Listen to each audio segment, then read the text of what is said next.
Cric, de Dole. David Elbaz. Bonjour messieurs. Bonjour. Bonjour. Bonjour, alors on va parler à la fois de spectacle et d'astronomie. Donc c'est une rencontre assez insolite au Festival de Lacoste chez Pierre Cardin. Oui. Alors tout d'abord, bienvenue. Bienvenue à cette rencontre. En parlant de rencontre, comment s'est créé cet univers-là, si je puis dire ça, en fait, si je puis employer ce terme, entre l'univers et le spectacle? Alors, j'ai envie de dire une chose. C'est une rencontre entre l'astrophysique et un spectacle, mais je dirais que pour moi, c'est une rencontre entre David et moi. Moi, je suis un amateur, donc un amateur, ça aime. J'ai toujours été fasciné par l'univers, et un jour, j'ai rencontré David Elbaz, et David, je pense, ne me contredira pas, mais c'est quelqu'un qui est fasciné pour transmettre entre la science et le plus grand public. Et là, je me suis dit, mais c'est incroyable, pour la première fois, j'ai un astrophysicien qui me parle et je comprends. Donc ça a éclairé, je dirais, notre chemin au départ. Alors c'est vrai qu'en général, quand les gens comprennent, on dit c'est parce qu'on a mal expliqué, parce que nous, on ne comprend pas. Mais je suis tout à fait d'accord, c'est exactement ça, c'est une rencontre en fait. On a envie de transmettre aux autres. Vous savez, nous, en fait, on est dans notre laboratoire avec nos ordinateurs et on se rend compte qu'il y a certains aspects de ce qu'on fait qui sont quand même naturellement poétiques et qu'on doit partager avec tout le monde, parce que c'est nos origines. Et donc pour moi, c'est l'opportunité ici de partager avec le plus grand nombre un sentiment que je vis vraiment. Et l'idée, c'est de partager quelque chose de réel. C'est-à-dire qu'en fait, dans le spectacle qu'on fait là, c'est pas uniquement une vision poétique et jolie qui pourrait plaire aux gens et amusante, etc. Ça serait suffisant déjà. C'est vrai. C'est-à-dire que ce qu'on dit est vrai. Et par exemple, ce qu'on appelle la danse des galaxies, à un moment donné dans le spectacle, on dit « si les galaxies ne dansaient pas, nous ne serions pas là ». Et ça, c'est vrai. Et pour moi, c'est important en tant que scientifique d'être dans une dimension de plaisir, avec de l'art, et en même temps qu'on soit vrai. Alors je dirais même plus, parce que moi je vais dire ce qui m'a surpris chez toi. C'est que pour la première fois, je me suis retrouvé face à un scientifique très rigoureux, et en même temps un poète. Et moi, je me suis toujours posé la question, est-ce que j'ai le droit, moi, dans la sensibilité poétique et la représentation que j'aimerais pouvoir en donner, est-ce que j'ai le droit d'exprimer ce qui m'a toujours passionné, c'est-à-dire la science? Et du coup, la rencontre s'est faite sur le fait qu'une frontière est évidente entre, je dirais, la science et la poésie, c'est-à-dire qu'il y a une science de la poésie et une poésie scientifique quand on est dans cette rencontre. Et là où c'est intéressant pour ce spectacle, c'est que pour une fois, on ne va pas dissocier l'homme de l'univers avec une barrière de connaissances que nous n'aurions pas parce que nous n'avons pas fait les études ou que nous n'avons pas à notre disposition un gros télescope ou un radiotélescope d'Alma au Chili à 5000 mètres d'altitude. Mais et si nous, dans notre poésie ou nos croyances, parce que la poésie, ça touche à tous les niveaux. On peut très bien être poète, avoir une croyance, une foi. Dans tous les cas, la poétique, elle réunit tout le monde.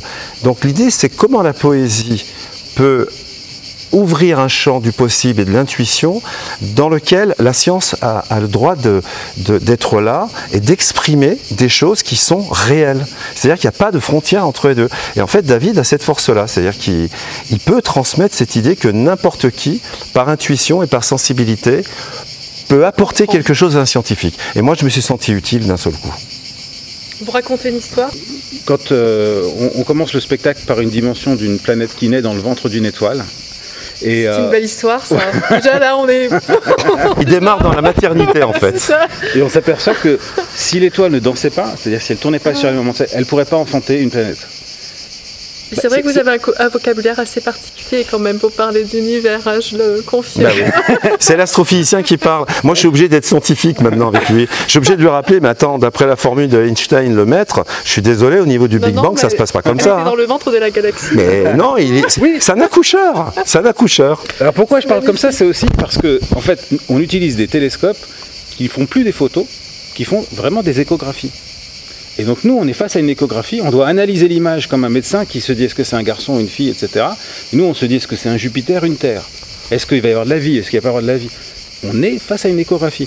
Et si cette étoile ne dansait pas au moment où elle donne naissance à la planète, c'est comme un cycliste. S'il s'arrête de pédaler, il tombe. c'est pareil dans l'univers. Et ça, c'est quelque chose qui m'a profondément troublé, parce que je me suis dit, c'est complètement dingue. Imaginons que l'univers s'arrête de danser, il n'y a plus rien. Et finalement, quand un danseur danse, naturellement, il reproduit quelque chose qui est une réalité dans laquelle on est immergé. Et aujourd'hui, les problèmes à l'échelle globale, finalement, c'est devenu le quotidien de tout le monde dans la une des journaux. Que ce soit les pandémies, que ce soit le réchauffement climatique. Donc les gens manipulent aujourd'hui des concepts qui touchent à une globalité. Et nous, c'est notre domaine. Et aujourd'hui, on le voit d'une façon un peu négative, parce que c'est vrai que c'est pas top, la pandémie. Mais il y a une autre façon de le voir.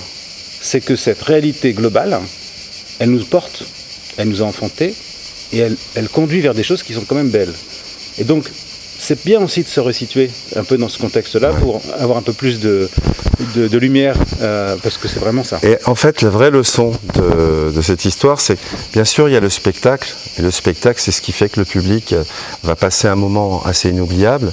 Moi, le pari, ça a été au départ de me dire, et si je réalisais un documentaire vivant et poétique, mais sur scène, pas à la télévision, pas dans ce petit écran où on entend les mêmes nouvelles toutes les 2 minutes et où la peur s'installe et où la violence naît. Là, quand on est ici, dans un lieu comme ici, on est dans une forme de religiosité. C'est-à-dire que c'est comme dans une église finalement. C'est l'occasion pour les gens de venir, de partager en immersion avec un astrophysicien un univers en miniature et de comprendre comment on s'inscrit dedans. C'est-à-dire, il n'y a pas nous et l'univers. Il n'y a pas nous et la planète. C'est ce qui se passe d'ailleurs en ce moment. Il y a nous sommes la forme la plus complexe que l'univers a réalisée. Et c'est ça que nous fait comprendre David, c'est que du Big Bang jusqu'à aujourd'hui, on ne va pas rentrer dans une leçon d'astrophysique, c'est son rôle, mais finalement, le prolongement le plus beau et en même temps le plus fragile et presque autodestructeur, c'est l'homme. Quand on prend conscience d'où on vient et que d'un seul coup on se rend compte que nous venons d'une évolution qui nous amène vers de la beauté, on se dit mais c'est incroyable. Pourquoi est-ce que la beauté nous transforme ? Il y a quelque chose de presque scientifique derrière cette question. Ça veut dire que peut-être la beauté, c'est notre cordon ombilical avec l'univers qu'on a rompu. On essaye, nous, de recréer avec un spectacle. Pour que les gens se disent, quand je vais partir d'ici, j'arrive, je suis moi, avec mon prénom, mon nom, ma famille, mon histoire, je repars, je suis une poussière d'étoiles. Donc ça veut dire que je vais me répandre dans cet univers auquel j'appartiens, je ne vais pas le piller ou le regarder comme un étranger, j'en fais partie. Et c'est ça, je dirais, qui est touchant, et c'est la beauté qui est le vecteur. Et la beauté, c'est la poésie. La poésie, c'est ce que va faire David et l'exprimer. Et il a dit une chose hyper importante, c'est le mouvement. Le mouvement, c'est la vie. Et la vie, on la ressent, et on ne sait pas comment, on la ressent dès qu'il explique les choses, et qu'on voit des danseurs, on a l'impression que finalement, ce sont ces photons, ce sont ces électrons, ce sont ces galaxies. Ce sont des éléments de l'univers qu'on va voir danser, ce n'est pas des éléments séparés de l'univers dans lequel il vit. C'est pas les danseurs et l'univers, c'est vraiment la continuité. Absolument. C'est une expérience nouvelle, oui. Ouais. J'avais déjà fait un peu d'expérience avec un ami magicien, avec un ami jongleur, parce que j'avais réalisé une chose, c'est que quand on donne une conférence scientifique, les gens s'attendent à ce qu'on leur explique quelque chose et qu'on leur donne du savoir, comme si c'était quelque chose qu'on pouvait donner comme un paquet de bonbons. Et puis après on mange le savoir, et puis on a acquis le savoir. Or, ce que nous acquérons le plus, c'est pas du savoir. C'est une relation à la question, à l'inconnu. Et d'accepter de vivre avec la tension entre ce qu'on est et ce qu'on aimerait être et ce qu'on aimerait savoir et qu'en fait qu'on ne sait pas. Nous, dans la recherche, on ne veut pas mentir. On veut vraiment poser les questions pour qu'elles restent en suspension, pour que cette tension nourrisse, avec l'énergie de la tension, un mouvement qui va nous permettre d'avancer. Si on enlève la tension, on ne peut plus aller nulle part. Quand un jeune apprend à l'école que, par exemple, la Terre attire la Lune à distance, et qui dit « Moi, la physique, c'est pas pour moi, je ne comprends pas comment la Terre peut attirer la Lune à distance », bah, c'est lui qui a raison. Comment voulez-vous que la Terre attire la Lune à distance ? Il n'y a rien entre les deux. On a mis des années à comprendre que c'était pas possible, que c'était de la magie. En fait, il faut complètement bouleverser ce qu'on appelle l'espace, le temps. Pour comprendre ça, ça veut dire qu'en fait, là où est la Lune, l'espace n'est pas le même. C'est pas facile à comprendre, mais ça veut juste dire que quand on ne comprend pas à l'école, c'est bien. Je suis allé dans des ZEP, dans des zones d'éducation prioritaire, parler à des jeunes en leur disant, la première chose que je leur dis toujours, c'est est-ce que vos professeurs vous expliquent que vous êtes des bons à rien, que vous ne savez rien, vous ne comprenez rien? Oui, très bien. Ça, c'est la bonne première étape pour faire mon métier. Il faut que vous ne sachiez rien. Et vous soyez prêts à vivre avec cette situation inconfortable du déséquilibre où vous ne savez rien. Et c'est comme ça qu'on marche. C'est la seule chose qui m'intéresse. Et donc du coup, les élèves qui vous écoutent se sentent... J'ai eu le plaisir qu'ils ont demandé, ceux du fond de la classe qui étaient rejetés, ils ont demandé qu'on ouvre un cours de physique. Et ils ont dit, ça c'est pour moi. Pour moi, c'était gagné. C'est sortir d'un statut, sortir d'un ego, sortir d'une représentation. Parce que souvent les gens, dans la vie, qu'est-ce qu'ils font? Ils vont chercher des connaissances pour acquérir du pouvoir. Mais les connaissances, elles ne servent pas à acquérir du pouvoir, elles servent à vous nourrir, à donner un sens à votre vie. À partir du moment où vous acceptez que la connaissance est une sorte de nourriture et que vous pouvez la partager en plus, alors ça devient harmonieux. Et je pense que c'est ça la magie d'un spectacle. C'est non pas de dire on va vous en mettre plein la vue, c'est de vous dire vous et nous, on fait un voyage parce qu'on appartient au même monde.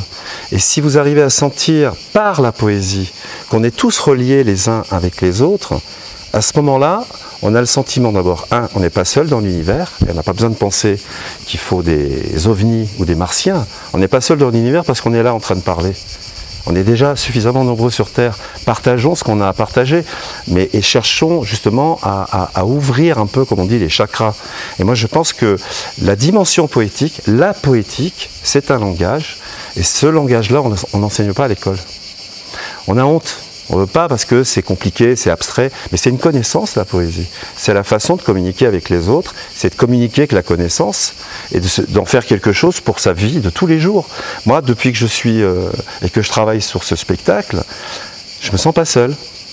Parce que je me dis, si j'observe cette étoile ou la formation d'une étoile ou d'une planète, je ne me sens pas à l'extérieur d'un phénomène qui demande une explication scientifique qui est obscure.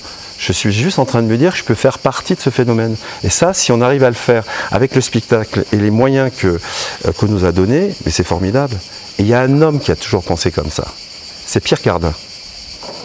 Pierre Cardin, chacun a une image de ce personnage. Mais Pierre Cardin, quand il travaillait, qu'est-ce qu'il faisait? Il laissait travailler ses petites couturières. Il partait de l'atelier, on ne le voyait pas de la journée, et quand il revenait, il était allé dans un musée, il allait dans une librairie, il allait au BHV, dans le rayon bricolage. Et il revenait avec des matériaux, et puis il se laissait porter par la poésie de ce qu'il trouvait sur son chemin, et qu'est-ce qu'il faisait? Il créait. Et les gens créaient autour de lui, et c'est quand même étonnant, parce que quand on regarde la création de Pierre Cardin, on est dans l'espace en permanence. Et aujourd'hui, faire ça ici, avec David, s'il était vivant et s'il pouvait assister au spectacle, je pense qu'il assisterait, je dirais, au nouveau laboratoire dans lequel il aurait, je pense, aimé évoluer.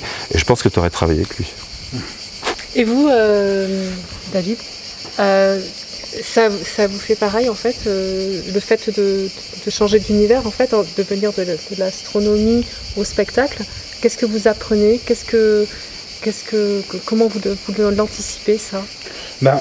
Ça me permet d'abord de faire un travail de recul sur ce que je fais. C'est déjà bon pour moi, parce que ça m'aère.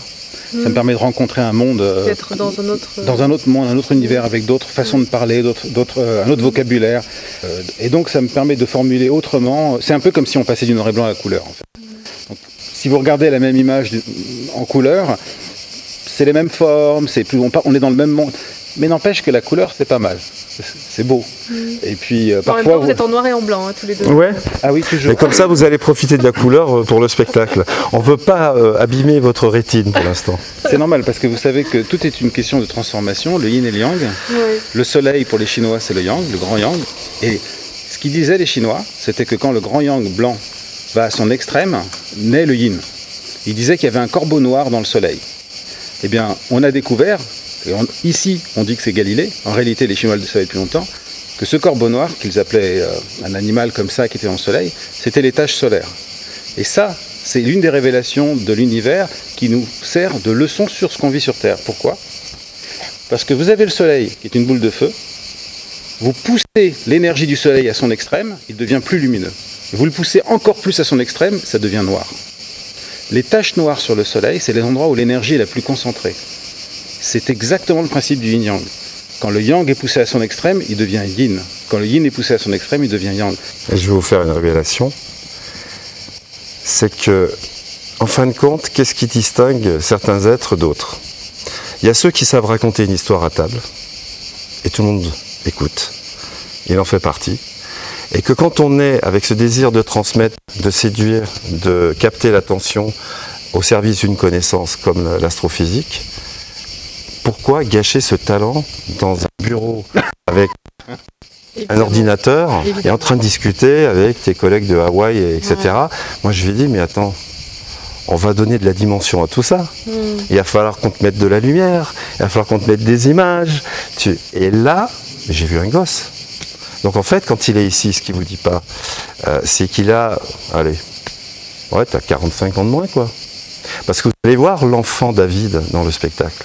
Vous allez voir qu'un scientifique, qui pour moi est un bon scientifique, c'est celui qui n'oublie jamais l'enfant qu'il a à l'intérieur de lui-même.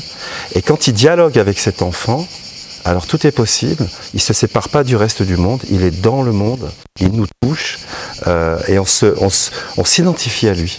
Et moi c'est ça qui pour moi a été la plus belle aventure en fait déjà pour arriver jusque-là. Merci beaucoup messieurs. Merci. Merci à vous. Merci pour cette belle histoire. Oui. Et là tu termines, tu dis Mundus est fabula. Le monde, l'univers est une histoire, une belle histoire. Voilà. C'est celui qui a découvert le Big Bang qui a dit ça. Et il ajoute que chaque génération s'efforce d'améliorer. Donc on fait partie de l'histoire et on la raconte. Et on part en faisant des entrechats. Et on la transmet. Voilà. Merci beaucoup. Merci.